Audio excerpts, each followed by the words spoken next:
Hi guys, it's Jess and welcome back to my channel, or welcome to my channel if it is your first time here. Today my video is going to be my April wrap up, so let's just jump straight in. So the first book that I read in the month of April was The Orphans Tailor by Pam Jenoff. This is a historical fiction novel set during the Second World War, and it's based on true events focused around a circus. So we predominantly follow two women.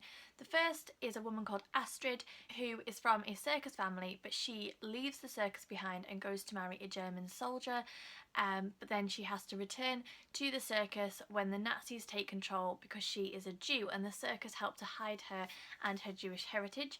The second is a young girl called Noah, who has been thrown out by her family and is working at a train station in Nazi-occupied Holland, and she comes across basically a train full of Jewish babies, and she takes one of those babies and flees into the woods and comes across the circus, and again the circus take her in, and Noah and Astrid have to work together to protect each other, to protect the circus, and in a time when loyalty and trust probably didn't come very easy, they've got to learn to trust and rely on each other.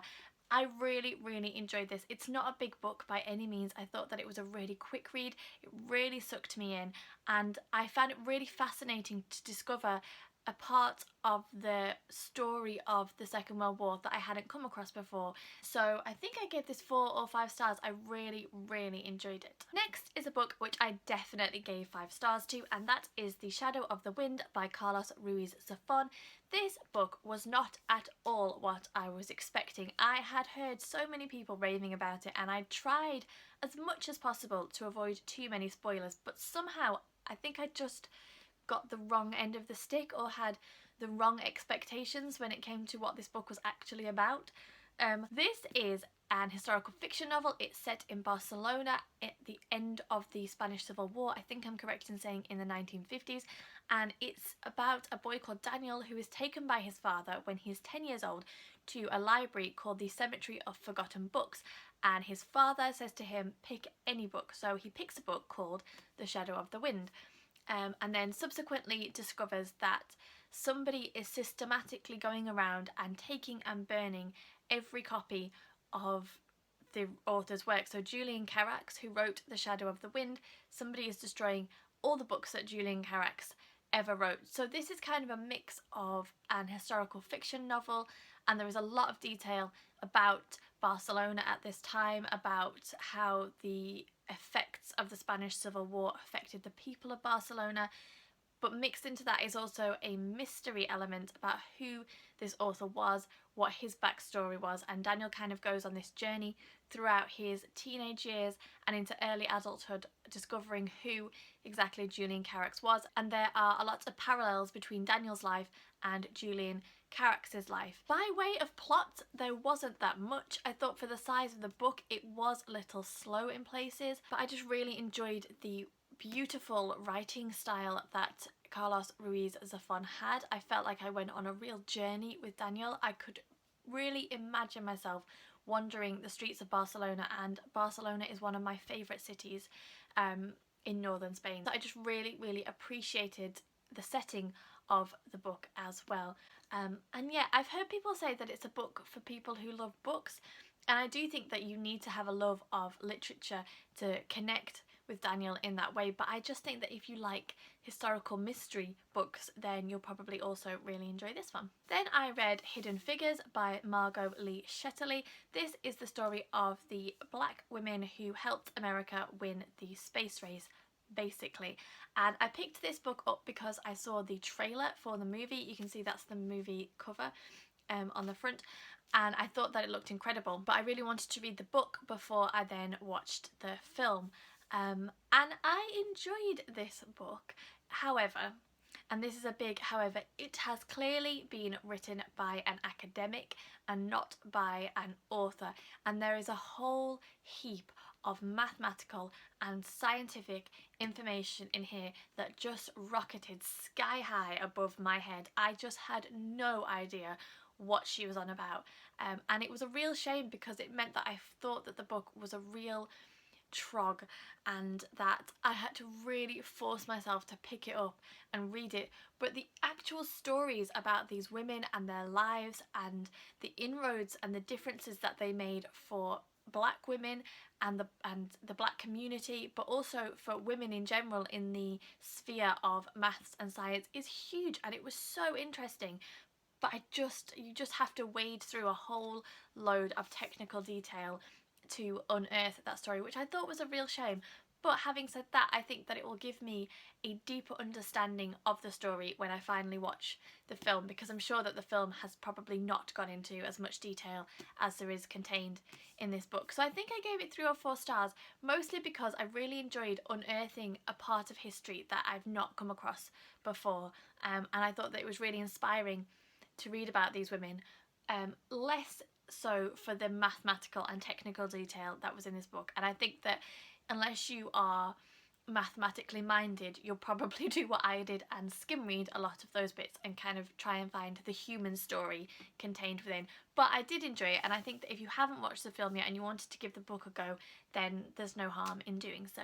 The next book that I picked up was Ink by Alice Broadway. This is the first novel in a new YA dystopian series, and the premise of this is basically that our protagonist Leora lives in a society where people have their highlights and their achievements and their disgraces of life inked onto their skin.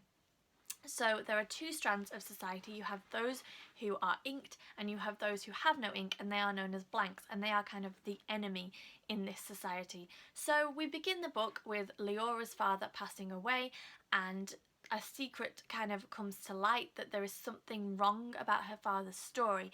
Now, disclaimer, this is not a spoiler because you find this out right at the beginning of the book, but if you don't want to know anything about this, then maybe skip forward, because the idea is that basically, and it's a little bit gruesome, but once a person has died, their skin is flayed from them, and because they have their life story inked all over their skin is then turned into a skin book, which is sent home to be with the family. So families have their ancestors' skin books, and they're able to see their family's stories.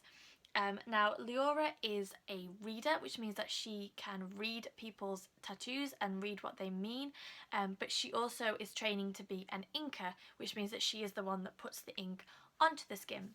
So it's very, very interesting, and the first few chapters you kind of have to get through a really gruesome section, which had me oddly fascinated and horrified all at the same time while it's explaining this kind of skin book flaying scenario type thing. And I do find the idea of a skin book to be quite grotesque, but I did think that at the same time the premise is just really interesting and a little bit different. That said, the actual story is quite tropey in places, and I thought that some of the big reveals and the big twists of the book were very clumsily done, to the point where the first time that they were mentioned I knew what the outcome was going to be, and I knew the purpose of the author choosing to mention that. But then again, you know, it's a YA book, so it's never going to be as complex as an adult fantasy book. That's just not the nature of it. And I did enjoy it. I thought that it was a really quick read. I thought that it was a really easy read. Leora kind of goes on this coming of age journey where she discovers that this secret is kind of tied to her heritage and who she is, and she has to walk that path. Overall, I thought that this was a really solid first book, and although I thought that it was a little simplistic and perhaps you could say that Leora's character was a little bit flat, I will be continuing on because I do want to see where the story goes. Then I read probably my favourite book of the month, and that was Station 11 by Emily St. John Mandel. Basically, it's a post-apocalyptic book in which 99% of the world's population has been wiped out by a deadly flu virus, and we follow 2 timelines. We follow life before the flu virus, just as it's about to hit, and then life of the survivors afterwards, and we focus on a travelling symphony of musicians and actors who are making their way around the new towns and cities that have sprung up in this post-apocalyptic world. I absolutely loved this book, and I was trying to explain it to James about what it was about this book that I really loved, and I just I don't actually have the words to say what it is that I loved about it, especially because Emily St. John Mandel's writing is actually really bleak, and yet there's this undercurrent of hope and this exploration of what it is that as human beings we actually need, like the fact that we need other people and the company of other people in order to thrive. There's a quote in this book that I think she took from Star Trek, do correct me if I'm wrong, that the Travelling Symphony have written on the side of their cart, and it basically says survival is insufficient, and that's kind of the linchpin of the whole book, is this exploration that surviving, just surviving, isn't enough, that we need other things, we need other people, we need the arts. And I just thought that it was really, really interesting. And again, it's not a long book. I flew through it and I got to about 50 pages before the end and slowed right down because I didn't want the book to end, and I knew that I was going to love it regardless of how it actually finished, and the finish was just amazing. I just don't have the words to explain what it was about this book that caught me and hooked me and just hooked me with it, but it did, and I loved it, and I would highly, highly recommend it. And then the final book that I finished this month was Fire Damage by Kate Medina. This is a psychological thriller. It's the first book in a new series called the Dr. Jessie Flynn series, and Dr. Jessie Flynn is a psychologist working for the British Army. In this book, dealing predominantly with soldiers who have returned from the Afghan and Iraq wars. I gave this 3.5 stars. I thought that it was a solid book. It wasn't a spine-tingling psychological thriller. There wasn't really anything about it that creeped me out. It was very easy to read, it was very simplistic, it was a little political in places, particularly regarding the government's decision to send our soldiers over to Afghanistan, which I completely understand, although I did think that it was a little heavy-handed in places. So the particular premise of this book is that Jessie meets a 4-year-old boy who is the son of a major who has returned from Afghanistan, and he has been severely injured in a petrol bomb attack, and this little boy is suffering from post-traumatic stress. And as Jessie begins to meet with the little boy, she begins to realise that maybe this post-traumatic stress is not actually linked to his father's injuries, but to something much more complicated.